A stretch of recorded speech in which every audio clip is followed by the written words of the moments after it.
The mountain air was still, but chaos reigned in the valley below. Jesus, with Peter, James, and John, descended from the transfiguration into a world of turmoil. A crowd had gathered, arguing loudly, the 9 remaining disciples at the center overwhelmed. The teachers of the law pressed in, relishing the disciples' failure. The moment Jesus appeared, the crowd fell silent, awe and expectation on their faces. He surveyed the scene, confusion, disappointment, and desperation. With a single question, he cut through the noise. "What are you arguing about?" From the crowd, a desperate father emerged, his face marked by sleepless nights. This was no debate for him, his son's life was at stake. He fell before Jesus, pleading for help, the source of the commotion revealed. The crowd watched, tense, having seen the disciples fail. The scribes waited, ready to criticize. The disciples looked on, ashamed and relieved.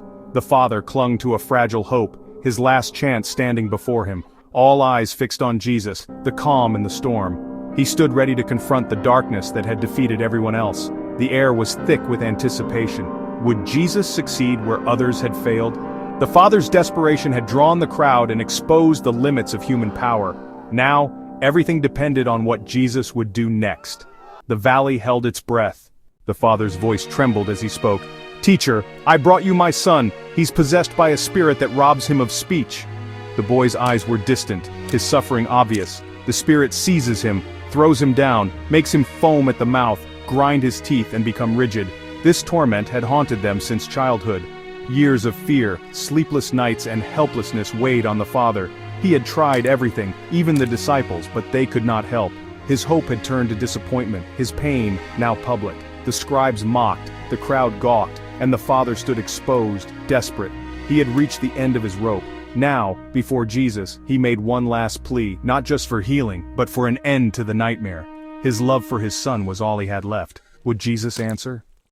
Jesus listened, then looked at the crowd, the scribes and his disciples. "You unbelieving generation," he said, frustration in his voice. "How long must I put up with you? Bring the boy to me." As the boy approached, the spirit convulsed him violently. The crowd gasped, the father's pain was on full display. Jesus asked, "How long has this been happening?" "From childhood," the father replied, his voice heavy. "The spirit tries to destroy him, throwing him into fire or water. If you can do anything, take pity on us and help." "If you can," Jesus echoed, challenging the father's doubt, "everything is possible for one who believes." The father, torn between hope and despair, cried out, "I do believe. Help me overcome my unbelief."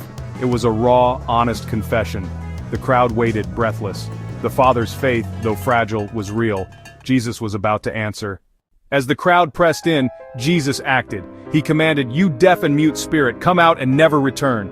The spirit shrieked, convulsed the boy, and left.